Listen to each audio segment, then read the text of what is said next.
viejo, de pronto creo que desde que tuve uso de razón, ver militar a mi viejo tras las filas de Perón.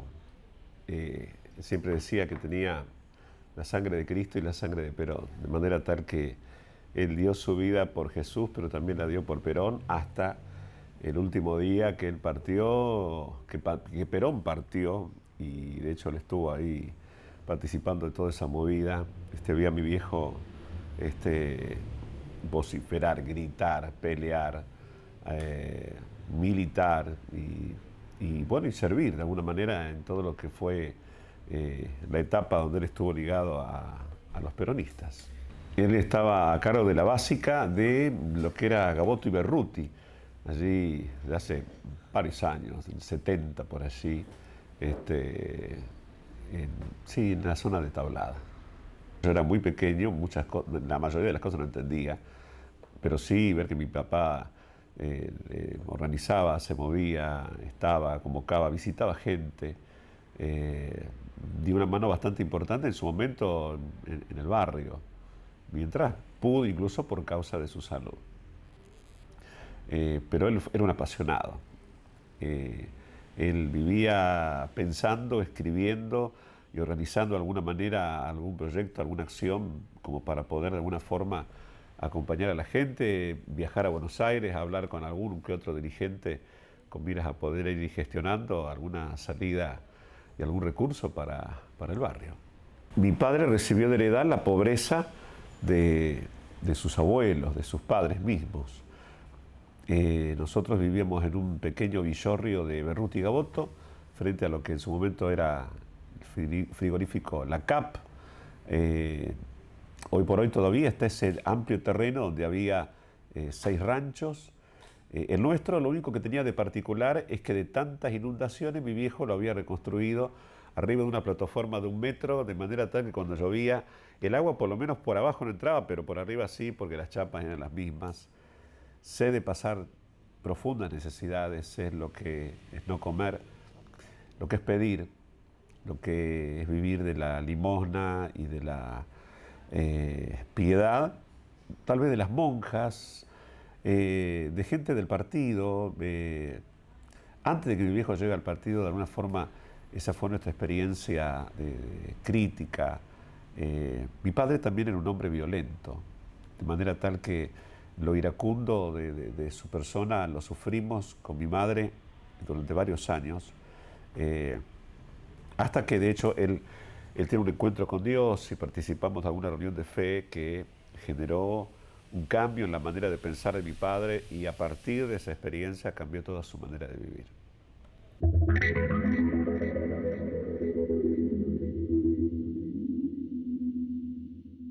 Bueno, todas estas experiencias de cambio yo las vi desde pequeño.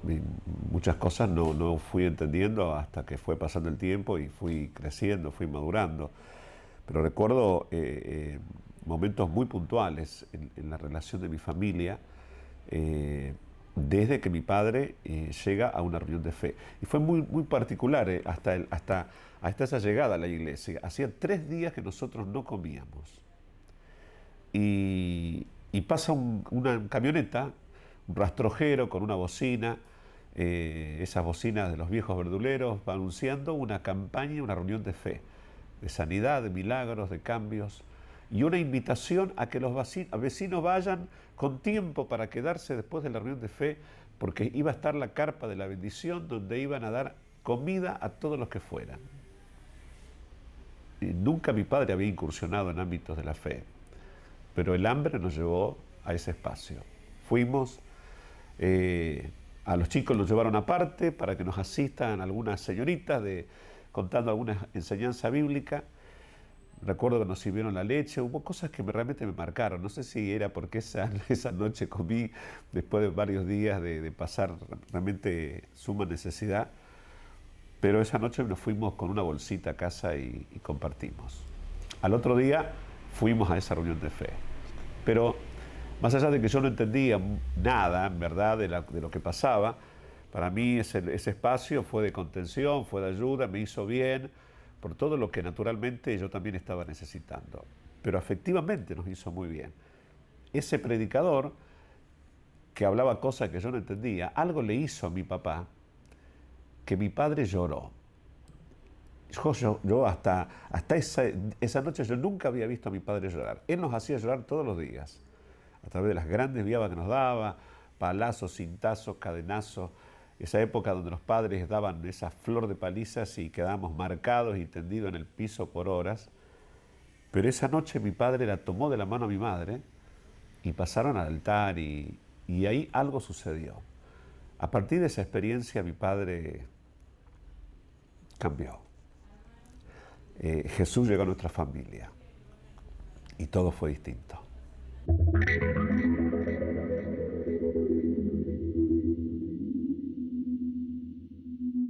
Bueno, mi padre llegó a conocer a Jesús y a tener una experiencia personal con Cristo a través de la Iglesia de los Hermanos en Argentina, una congregación muy tradicional de nuestra ciudad que lideraba en ese tiempo el pastor Héctor Alabanca, un hombre de Dios que ya partió a la presencia del Señor. Ahí comienza mi padre a echar raíces en el Evangelio. Luego él tiene un llamado de parte de Dios para instruirse para el ministerio pastoral. Él se interna en un seminario y se prepara para luego desarrollar lo que fue una tarea pastoral en nuestra ciudad a través de la Iglesia Bautista. Bueno, de hecho, en la Iglesia Bautista yo tengo también un acercamiento a Dios, porque la relación con Dios, uno puede instruir a los hijos, pero la aceptación es puramente personal. Y yo tuve mi encuentro con Dios también cuando era adolescente y bueno, fui creciendo en un ámbito cristiano, ya todas las cosas habían cambiado.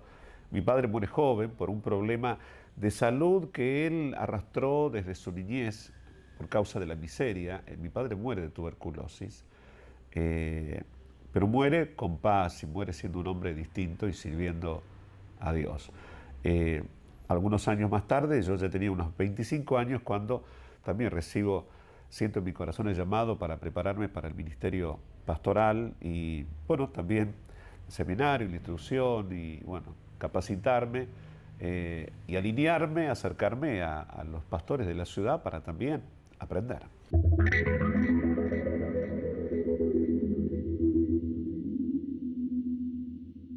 Creo que el ministerio de Jesús y de los apóstoles fueron ministerios muy políticos en relación a toda la caminata y a todo el servicio de amor y de pasión que Jesús expresó en sus pocos años de ministerio.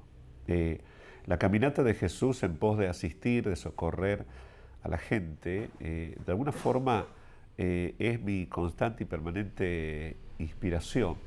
Veo a Jesús teniendo pasión por la gente, pero también sintiendo compasión. Él nos dejó una suerte de instrucción como para ser los cristianos, los pequeños cristos, que continuemos la tarea que Jesús vino a llevar a cabo en la tierra.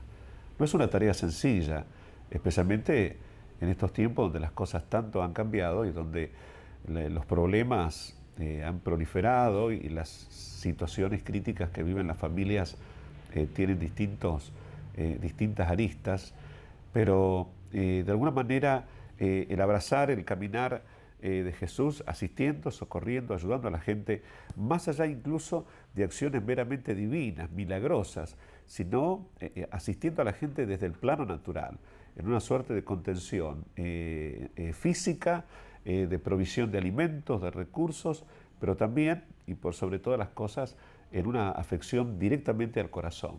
Porque cuando el hombre o la mujer es asistido interiormente, cuando es liberado, como para usar un término cristiano o espiritual, cuando el corazón es afectado, cambia la manera de pensar. Y uno puede ver y sentir y decidir y actuar realmente en forma diferente.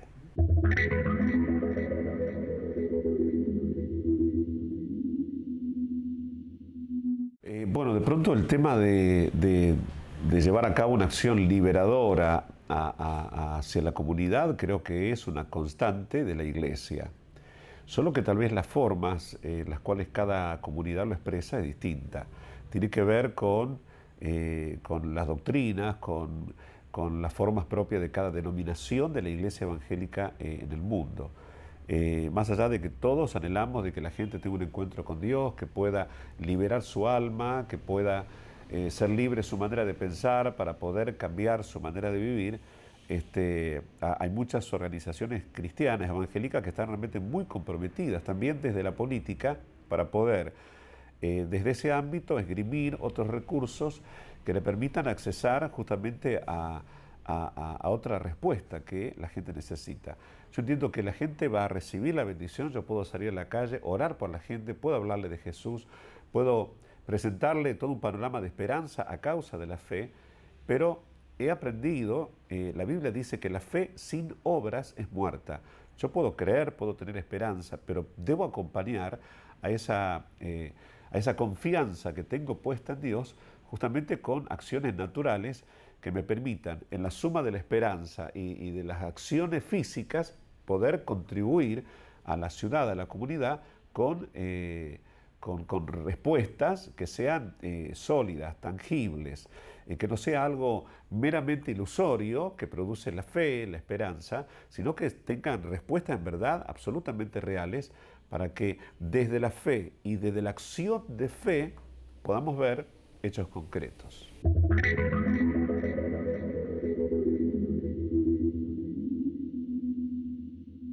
Es que la Biblia dice que la fe sin obras es muerta. O sea, yo puedo tener fe, puedo tener esperanza, pero si no le aplico una acción, un compromiso, un esfuerzo, una dedicación para poder salir adelante de mi situación crítica y con la mira incluso de poder avanzar, de poder prosperar, yo voy a terminar en mi crisis mucho más agudizada. Es como que la fe sin movimiento me va a llevar a que me terminen comiendo los piojos. No porque Dios no pueda operar, porque Dios no puede obrar, porque hay etapas donde el hombre se encuentra frente a situaciones imposibles. Y ahí es donde Dios realmente se expresa y se manifiesta con todo poder, porque lo que es imposible para el hombre es posible para Dios, porque para Dios no hay nada que sea imposible. Ahora, Dios opera en lo imposible, pero lo posible es lo que nos toca hacer a nosotros.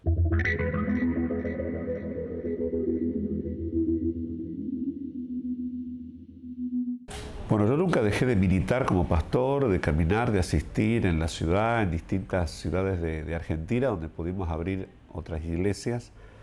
Pero la experiencia del asesinato de mi hijo Jeremías, el 1 de enero del 2012, víctima del triple crimen de Villa Moreno, esa experiencia fue muy particular. Generó un rompimiento hasta incluso de algunas fortalezas que quizá había en mi mente, donde veía algunos espacios demasiado lejos o como que problemáticas muy reales de mi ciudad solamente las veía por la televisión. Yo estaba dedicado muy a mi tarea pastoral, apostólica, pero la violencia cuando golpeó mi casa me generó una conmoción total.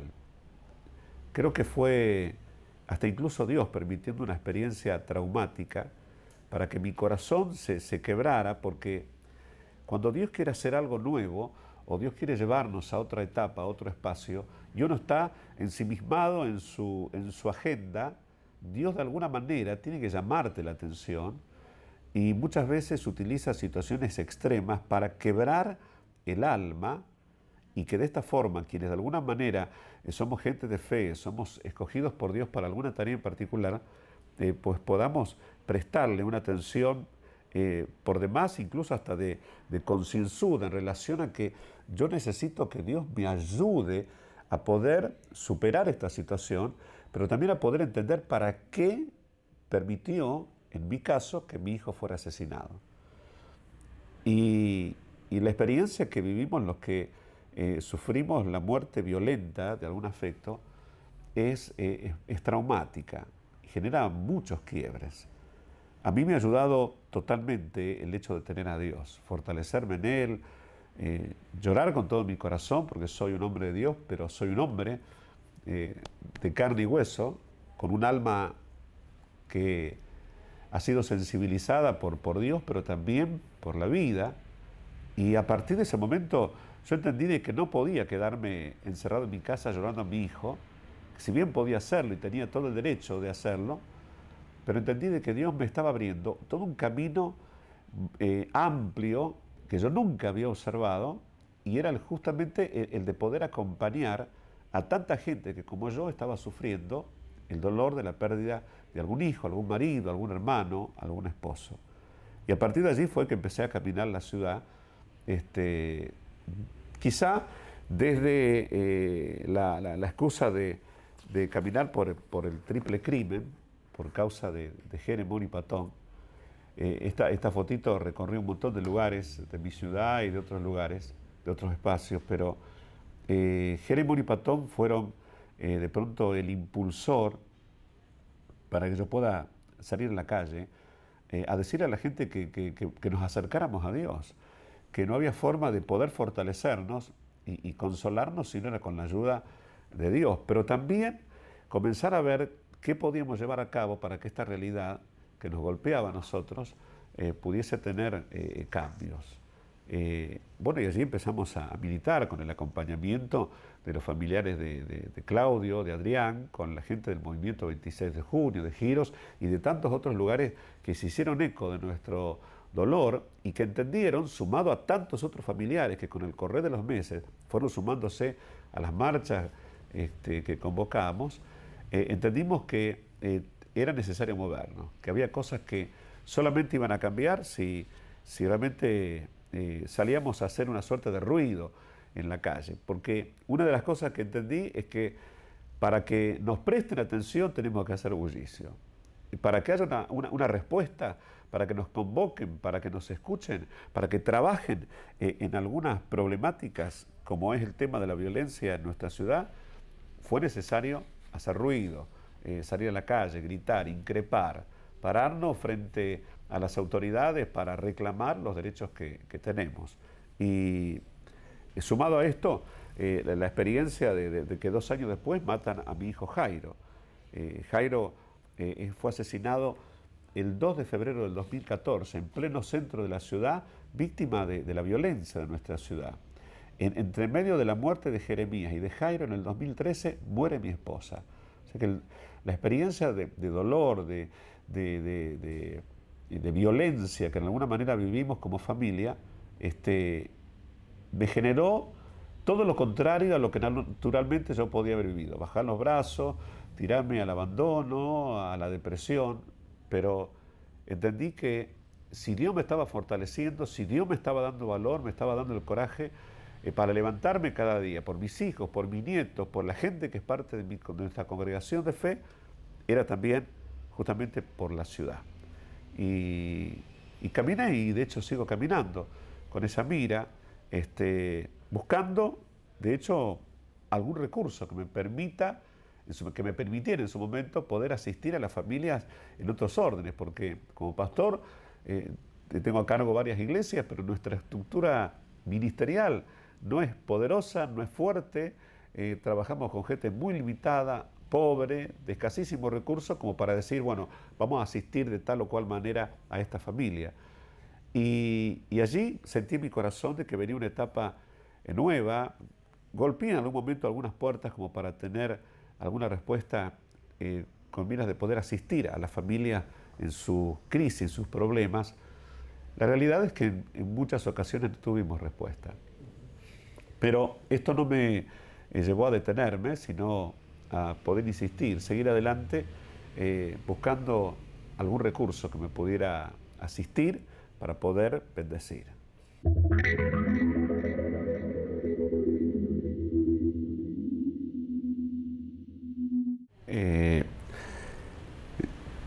Yo encontré en la gente del 26 de junio y de Giros un corazón donde yo poder apoyarme. Encontré gente con mucha sinceridad y con mucha pasión. Si algo a mí me llamó la atención es que este espacio donde mi hijo Jeremías militaba, que yo lo veía absolutamente de lejos y que en su momento fue para dolores de cabeza, para discutir con Jeremías, porque él llegaba de la escuela y él quería estar con los muchachos, él quería asistir, ayudar, salir. Y para mí él se estaba convirtiendo en un vago más que lo único que hacía era querer salir de casa para no tener que limpiar su habitación, lavar su ropa, ayudarnos, darnos una mano en las tareas del hogar. Durante muchos meses yo critiqué y discutí todas estas acciones de mi hijo por el simple hecho de que ignoraba la realidad y el trasfondo de la cosa. Para mí eran todos unos hippies queriendo hacer algo y que seguramente iban a llevar a mi hijo a caer en quién sabe qué cosa. Cuando asesinan a Jeremías, descubro el corazón de esta gente. Y veo y leo que realmente la cosa era mucho más, más real, más comprometida, más sincera, que incluso hasta la que la gente de mi comunidad portaba a la hora de llevar a cabo una tarea social en los barrios. Me impactó eso, la pasión, el que todos los días golpearan a la gente del 26 de junio a la puerta de mi casa, todos los días, para ver si necesitaba algo, para ver cómo estábamos. Todos los días pasaba alguien por mi casa para abrazarnos. Y encontré un gran corazón en gente que ama a la gente, y en gente que esgrime, no solo en su doctrina, sino en el caminar diario, en el militante caminar diario, esto de trabajar, de no mentir, de no robar, de asistir, de ayudar, de acompañar, de escuchar, y no como algo meramente pasajero o acciones llevadas a cabo, no sé, algunos meses antes de las elecciones, sino una constante, algo de todos los días.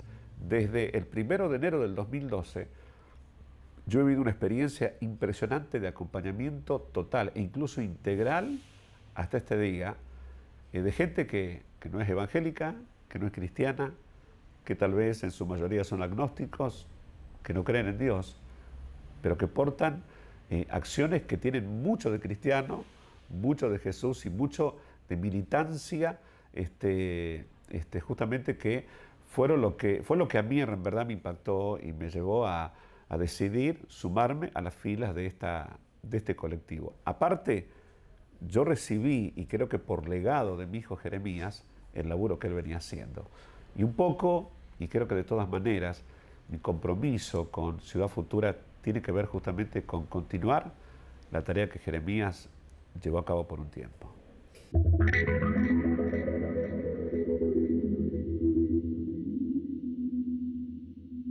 Una de las cosas que tiene Ciudad Futura y que me parece realmente maravilloso es el hecho de salir a la calle y no prometerle nada a nadie.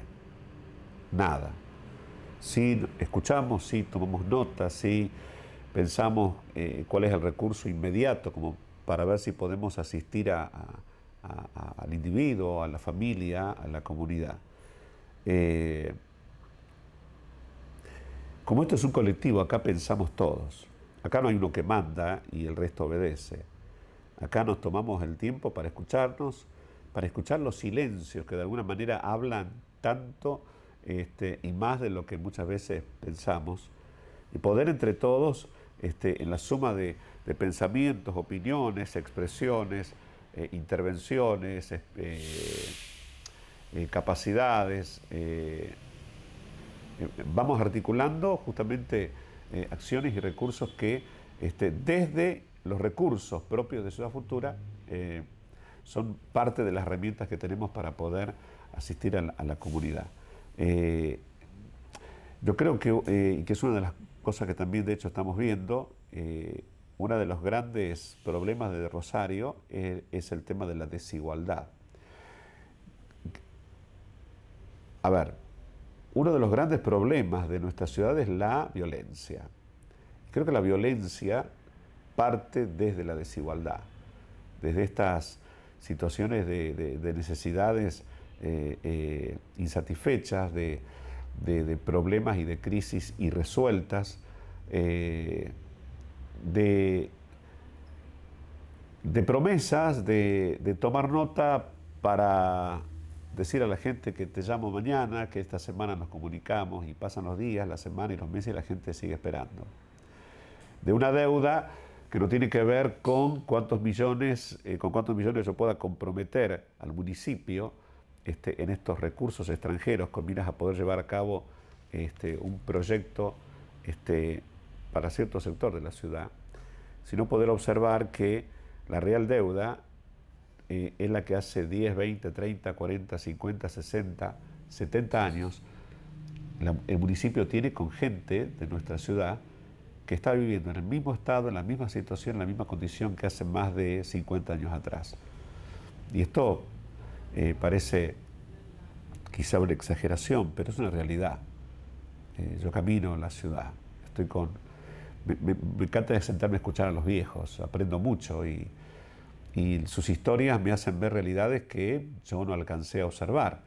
No soy un pibe, tampoco soy un anciano, pero hay gente que está en el mismo estado y en la misma situación y condición que desde que nació, con sus limitaciones, con su escasez, con la tierra, con el rancho, con una herencia de pobreza que es la herencia que incluso le deja a sus hijos como legado, y con falta de oportunidades porque sencillamente se siente escaso no solamente de sus recursos, hay una escasez en la mente, en el corazón, en el alma, en el espíritu de la gente, que hace que sencillamente se acomoden y se aquerencien a su estado y a su suerte, y así nacen y así mueren. Y justamente nuestra carga es observar todo eso y poder trabajar y poder mancomunarnos incluso con otros espacios en algunos momentos, en algunas etapas, para poder cambiar la realidad de nuestra ciudad. Tenemos muchos sueños para Rosario.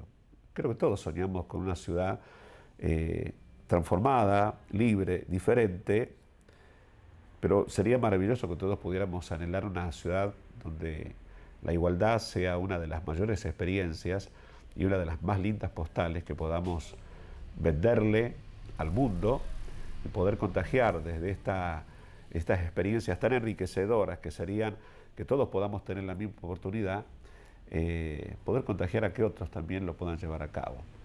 En muchos lugares del mundo se están viviendo experiencias poderosas, maravillosas, desde espacios tan particulares como Ciudad Futura, donde hubo gente que se cansó de su realidad y que se subió a un colectivo que quizás no entendía mucho qué era lo que iba a hacer, pero no se bajó de ese colectivo hasta que llegó al lugar donde quería. Hay algo muy loco tal vez y muy particular. Nunca me gustó andar en colectivo. Que el calor, que los bolsos, que las viejas, que los gordos, que el olor a transpiración, que te empujan, que te pisan, que te aprietan. Y a Dios se le ocurrió subirme a un colectivo llamado Ciudad Futura, donde cada vez somos más y estamos súper apretados. Pero yo no me voy a bajar de ese colectivo hasta que podamos llegar a ver la ciudad futura que en verdad deseamos, necesitamos y que yo como papá y abuelo quiero dejarle como legado a mi familia y a la gente de mi ciudad.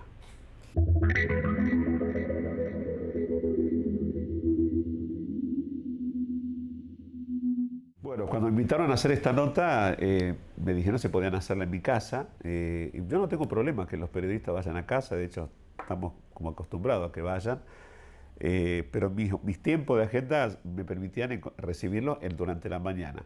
Y durante la mañana mi casa es todo un batifondo porque se levantan mis nietos. Mis hijos son muy silenciosos, ya son adolescentes, jóvenes, de manera tal que no son de hacer ruido. Pero mis nietos sí.